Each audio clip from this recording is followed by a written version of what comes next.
All right, guys, it looks like we are live. Come on in, one and all.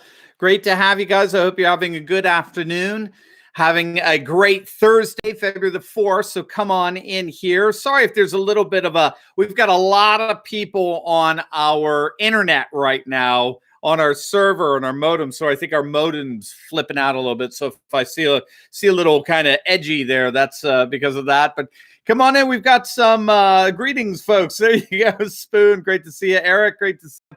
We do have some major breaking news here regarding the recall efforts against the California Governor Gavin Newsom. We really do appear to be seeing nothing less than a populist uprising in the making in California. It's really impressive stuff. Hey, guys, come on in. Great to see you all. Great. Hey, Stephanie White, I love the hands. Great to see you guys. Thanks, Lorraine. Thanks, guys. Great to see you all. Excellent. Yeah.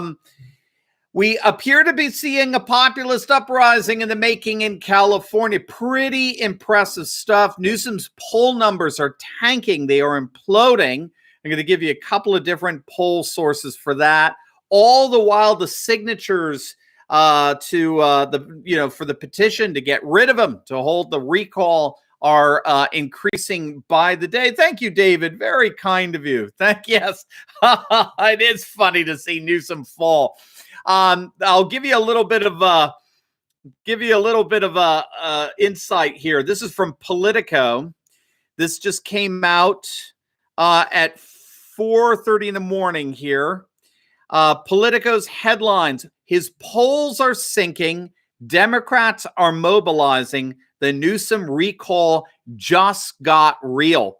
The campaign to oust Newsom went from unlikely to unavoidable this week as pervasive frustration with Newsom's pandemic management cut sharply into his approval numbers. So this is according to Politico. The recall effort, the campaign to oust him, just went from unlikely to unavoidable. Well, so this is amazing stuff here. Now, before we dive into it, gang, I want to invite you to our exclusive Q&A tonight. Don't know what you're doing tonight, but let's have a date, shall we? It's Thursday night, February 4th, 8 p.m. Eastern time, and we are going to have the one and only David Horowitz as our guest, the New York Times bestseller. We'll be talking about his book, Dark Agenda, The War to Destroy Christian America. David Horowitz is a fearless defender of conservatism, particularly on college campuses, where you're going to get to ask him your questions directly. That's what we love to do in our Insiders Club. We give you direct access to the movers and shakers of conservatism all over the world. So David is going to be with us to answer your questions in a live online Q&A. And it's exclusive for Insiders Club members. And if you're not an Insiders Club member, all you got to do is just click on that link below, sign on up, and as a special incentive to make it extra sweet, you get your first week absolutely free. Now, we'd love for you to stay, but there is no obligation. We want you to be a part of tonight's Q&A with David Horowitz. And just so you know also that this week-long trial for free membership, that's going to expire soon. So you'll definitely want to take advantage of that now. Try out the Insiders Club, see if you like. I think you're going to love it. You're going to be interacting with thousands of conservatives from all over the world. And it's one of the best. You just feel like you're part of an unstoppable army. So don't wait.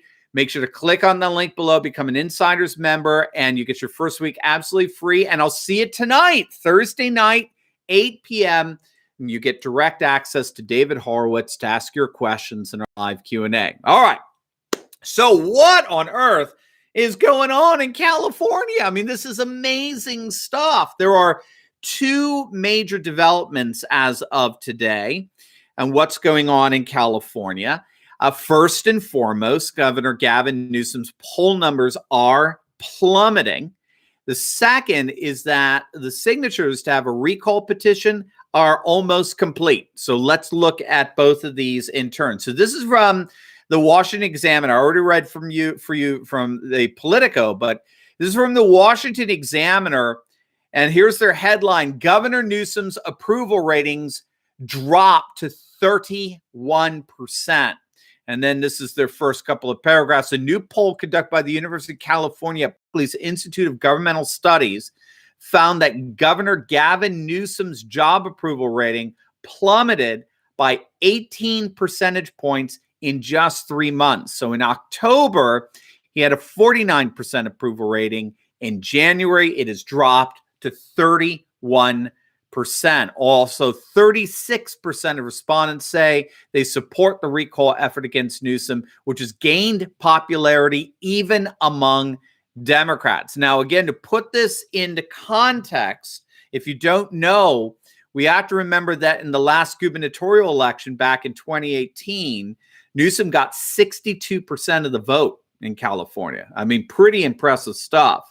Well, he has dropped from 62% of the vote down to 31% over the course of the last 2 years. It's pretty astonishing stuff. Now, the same polling firm, this Berkeley Institute of Government Studies, they've been tracking Newsom's approval rating over the last several months, and they noted it was just a few months ago, literally 4 or 5 months ago, he was still garnering a 64% approval rating, 64% support among those they surveyed.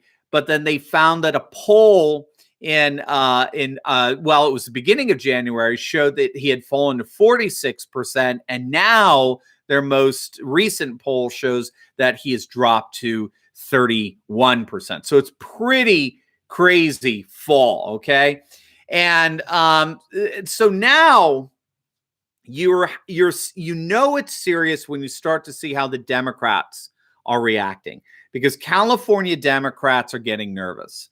Newsom's poll numbers are plunging, and that's beginning to manifest itself in a number of Democrat politicians actually standing up against him, distancing themselves from him. So not only is Newsom having to fend off this growing GOP-led recall effort, but he's now having to deal with attacks from members of his own party over his handling of the coronavirus and its lockdown. So Fox News is reporting that there is a growing chorus among Democrat lawmakers chastising Newsom for his lack of transparency in the whole lockdown orders. And you have to remember, this is made all the worse by the fact that Newsom got caught breaking his own COVID restrictions, right? There were pictures of him attending a birthday party several months back. He was hanging out with all these people indoors without masks, in numbers that far exceeding the gathering limit of 3 households in a single time that he superimposed upon California's population. It was a political disaster.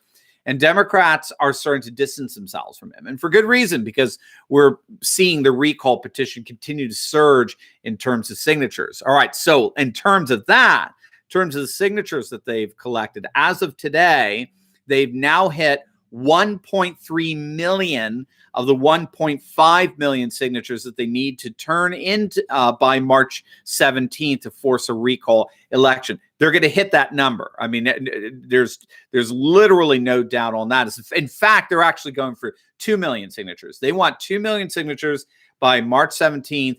They want an overwhelming petition to force what they hope to be a comparably overwhelming recall vote. Okay, so what is going on in California? Well, I think you guys all know it, right? If you've been with the channel for a while, you know what's going on. Actually, I was just talking about it on with Stephen Tudor over at Real America News this afternoon.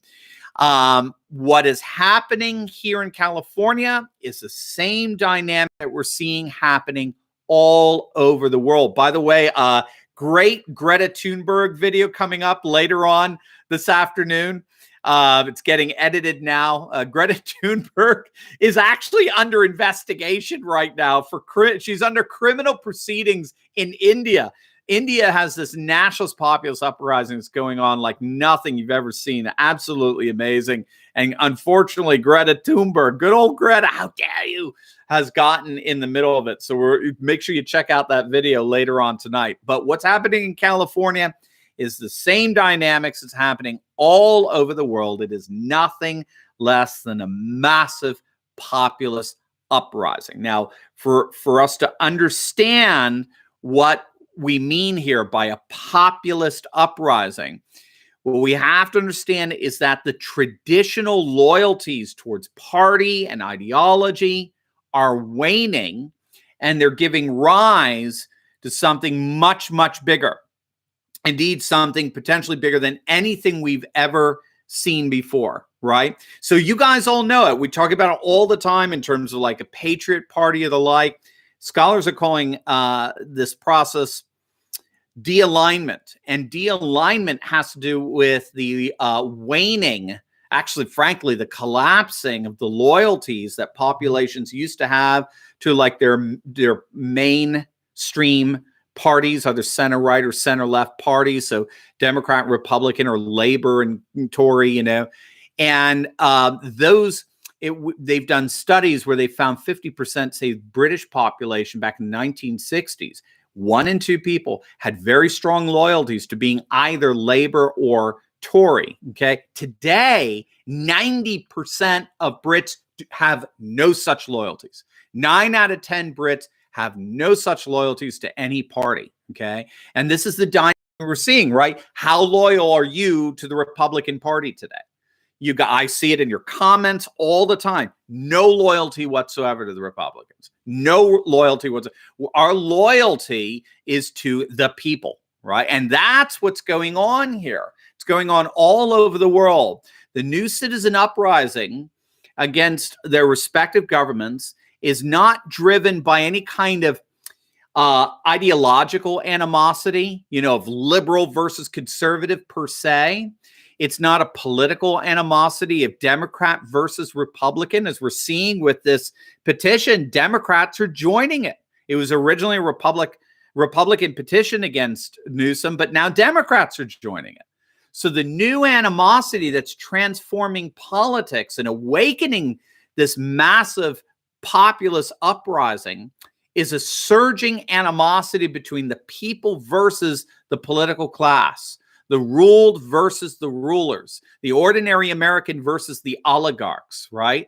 And and therefore this new politics that's emerging is characterized by a very deep suspicion of our elite ruling class, our political and corporate and media elite, who are increasingly seen as ruling and governing for their own benefit at the expense of the values and the concerns and the interests of those they claim to represent. That's why what Newsom did, in breaking his own COVID restrictions. I mean, he's certainly not alone, too, right? You got Democrat governors. They seem to have a habit of doing this. I'm thinking of Whitmer in Michigan breaking their own COVID restrictions. But this is why Newsom imposing COVID restrictions on the whole of the state and then turning around and acting like he's immune from those restrictions, it just comes across as so horrifically odious to so many. I mean, it's bad enough in any given political situation, but in situations, other than our current political context with this rising populism, I mean, you could get plenty of forgiveness if just grovel enough, right? No, instead, Newsom's actions only confirm and corroborate that the political class governs according to their own interests and concerns and values. And they have nothing to do with, and they are often hostile to, the concerns and interests and values of the people. And so this new politics, this politics of the people, right, where the old animosity of left versus right, or conservative versus liberal, or Republican versus Democrat, this new animosity of the people versus the political class does indeed threaten to topple California's government, which is overwhelmingly dominated by Democrats who are looking more and more like they rule for themselves at the expense of Californians. And so it's no coincidence that you're seeing massive rallies throughout the state protesting the COVID lockdown measures. You're seeing shop owners, fight back and resist these measures by opening up their businesses. You're seeing enormous success that the GOP has had of late in California. We haven't seen this kind of success in over a decade, where they're winning all these congressional races, right? You had the Republican Mike Garcia who flipped a Democrat-held seat in California's 25th district several months back in a special election. I mean, we have to remember that 25th district, I think, voted for Hillary by 7 points in 2016. We saw this back in November 3rd. The GOP picked up 4 seats in the House from California. So these are really stunning victories.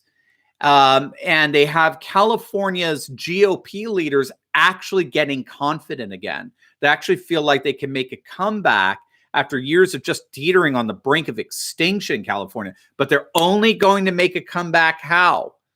They're only going to be making a comeback if they embrace Trumpist populism. That's the only way they're going to do it. It's us versus the stupid politician political class. That's what animated and galvanized the populist revolt in 2016, did it again in 2020, and they'll do again in 2022 and 2024 as far as the eye can see, because that's the politics of the future. It's the people versus the political class. And the key here is that if the California Republican Party becomes a renewed party embracing the surging populism throughout the world, they really do have a very good chance of possibly even turning California red. It may take a couple of cycles because they'll just keep putting in another Democrat and another Democrat, but all that's going to do is continue to fan the flames of this massive gap between the people versus the political class. There's a lot more to say, of course, but we are going to move this over to the new venue of tonight's Q&A that is live and one-on-one with myself and with David Horowitz. So if you'd like to ask David Horowitz your questions directly, then you definitely want to sign up to become a member of our Insiders Club, because we hold these Q&As every Thursday night, and they're exclusive for our Insiders Club. And if you're not part of it, all you got to do is click on the link below, sign up, and as a special incentive, you get your first week absolutely free, no obligation. Of course, we want you to stay, but we want you to be there tonight to ask David Horowitz your questions. Again, we'll be talking about Dark Agenda, the war to destroy Christian America, and as well as any and every subject that you want to talk about with David Horowitz. This is your opportunity to get a backstage pass to the movers and shakers of the worldwide conservative movement. So make sure you show up tonight, 8 p.m. Eastern Time, sharp, February 4th, 8 p.m. Eastern Time. And make sure to click on that link below. Sign up for our Insiders Club so you can be part of the live Q&A. And I'll see you there. All right. God bless, guys. Take care.